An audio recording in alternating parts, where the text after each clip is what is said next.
Bueno, en este programa, a raíz de nuestra decisión de dar cuenta de una información publicada por la revista Proceso, con una entrevista con los colegas de Proceso que dieron cuenta de cómo se utilizó dinero público, recursos públicos del Estado de México, pues para ponerlos al servicio de una conductora de Televisa. Entiendo que hoy es su conductora estelar, y que, bueno, pues nosotros dimos cuenta de ese hecho, que por cierto merece todas las investigaciones del caso desde el ámbito público. Y bueno, a raíz de esa historia, vinieron o han venido un conjunto de acusaciones desde el Canal 2 en contra de mi persona y demás cuestiones que aquí hemos referido. Hemos hecho comentarios al respecto porque, pues, desde luego no es cualquier cosa que desde la principal televisora del país, que es Televisa, que es desde luego la responsable de, una circunstancia que ha llevado a una degradación muy importante en México de la pantalla en nuestro país, con programas de esta naturaleza que desde luego están soportados en buena parte de su existencia en la falsificación y la simulación. Eso, bueno, lo dejamos ahí como parte de una realidad en el Canal 2 de Televisa. Dio pie a un conjunto de cosas, como hemos dicho, que incluso siguen su curso, porque se nos solicitó en una hojita que no tiene ni membrete, es una especie de solicitud de réplica vergonzante donde no viene el membrete de la televisora, y se nos solicita un derecho de réplica.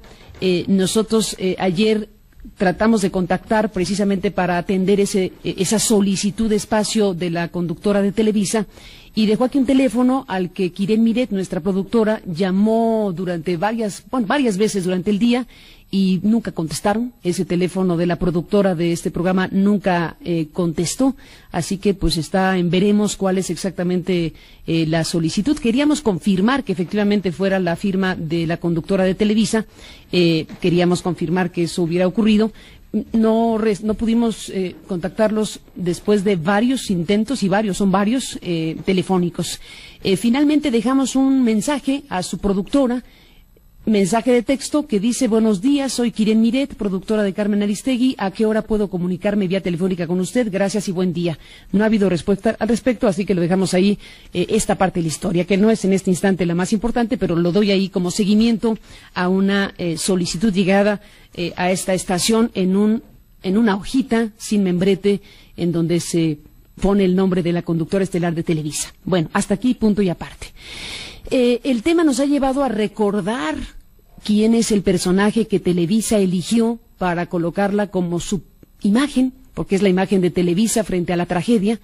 La imagen que Laura Bozzo proyecta, pues es la imagen de la empresa que dirige Emilio Azcárraga, Bernardo Gómez y un conjunto de personas que desde luego pues han promovido acciones filantrópicas como el Teletón. Ahora la atención a la emergencia pues la colocan precisamente como su imagen pública.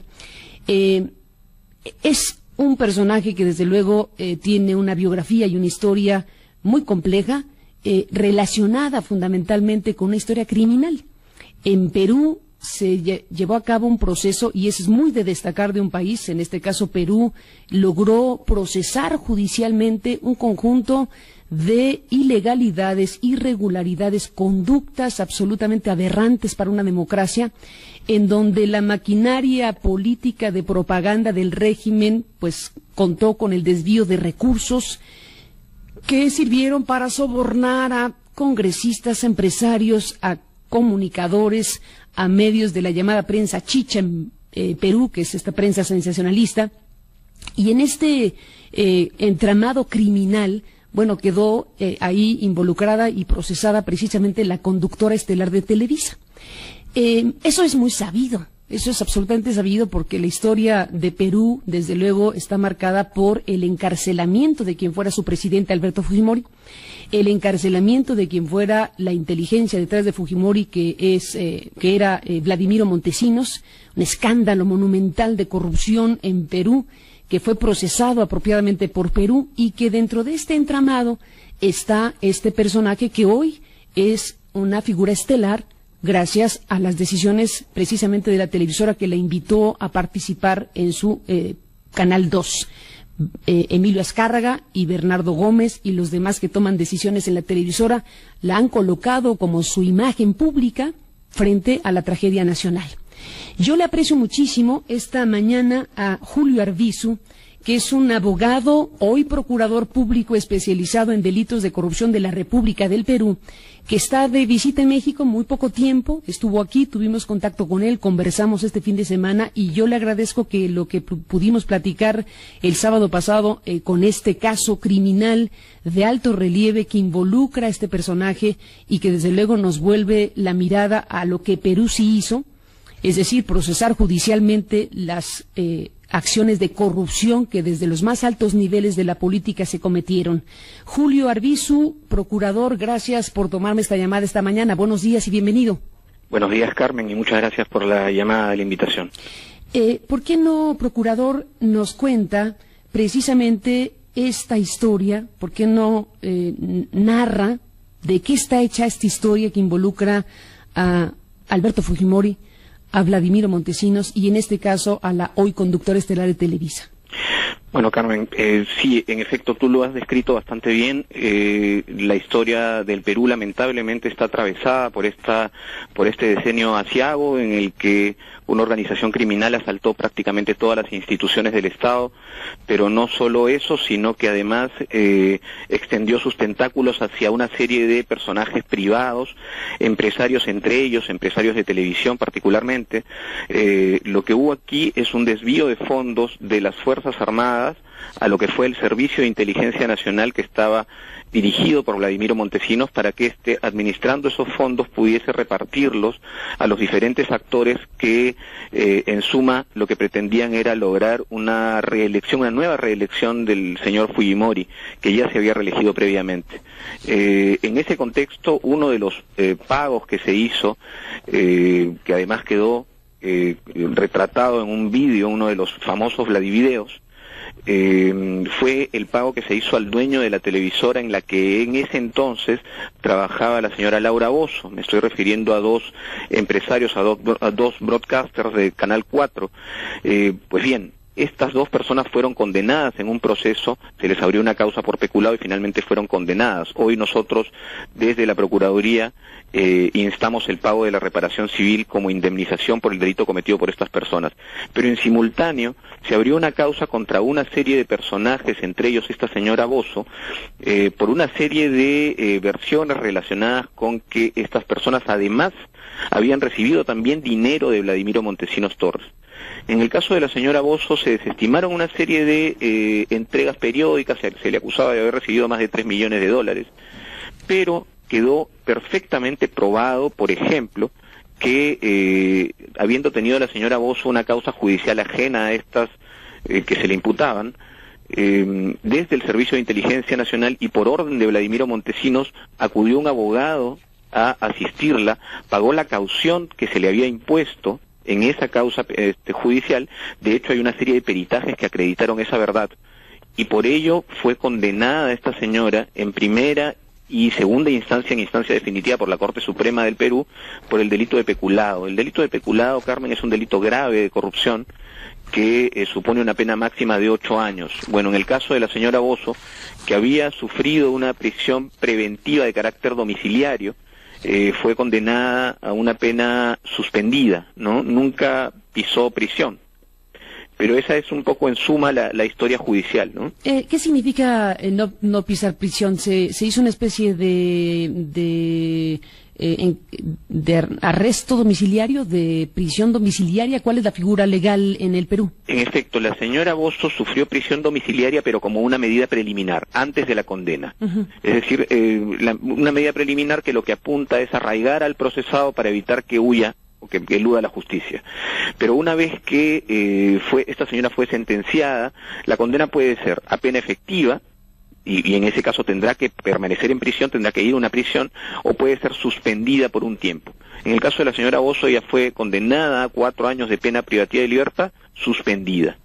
Es decir, no pisó prisión, pero fue condenada, es una condenada por delitos de corrupción en Perú. ¿Qué tipo de conductas criminales en este entramado donde había espionaje, había soborno de congresistas, había un conjunto de situaciones que forman parte de un todo que involucró del presidente para abajo en esto que fue procesado en Perú? En este entramado, ¿qué tipo de cosas realizaba o para qué servía, digamos, una figura pública como la que hoy vemos en el Canal 2 de Televisa? Bueno, queda claro que el pago hecho a los dueños de la televisora era para que toda la maquinaria del canal fuese puesto a disposición de la reelección del señor Fujimori. Eso ha quedado absolutamente claro, no solamente del proceso seguido contra Laura Bozzo o contra estos empresarios, sino contra, como tú decías bien, los dueños de la prensa chicha o los periodistas que, digamos, alquilaban la línea editorial de sus diarios. Esto fue, digamos, previsto desde el enfoque de la figura penal del peculado, que no es otra cosa que la administración de fondos o caudales públicos de manera irregular.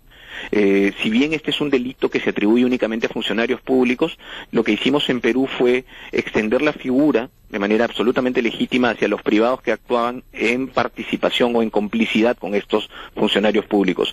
Y allí le cabe la responsabilidad a estos empresarios y, por cierto, también a la señora Bozzo, que con conocimiento pleno, porque además ella es abogada y se jacta de serlo, con conocimiento pleno de que esto venía, de que estos fondos provenían de la administración pública, pues permitió o hizo que le pagaran una caución en un proceso judicial, ¿no?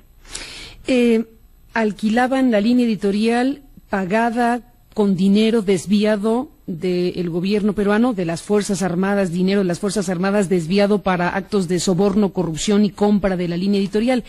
En el tipo de programa del que estamos hablando, que de por sí ya es todo un tema, el propio tipo de programa que esta persona pues ha desarrollado en los últimos años en diferentes países, ¿qué tipo de situaciones se presentaban para promover y para alentar o para provocar la reelección de Fujimori y lo que sucedía incluso con los opositores a Fujimori?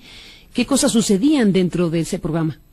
Bueno, si bien esto no es materia del proceso judicial o no fue tomado en cuenta para la condena, sí yo recuerdo con mucha claridad que el programa de esta señora lo que hacía era prácticamente inventar lo que en Perú se llamaron los psicosociales, es decir, se presentaban una serie de eventos muy efectistas para desviar la atención de algunos problemas de fondo en el Perú.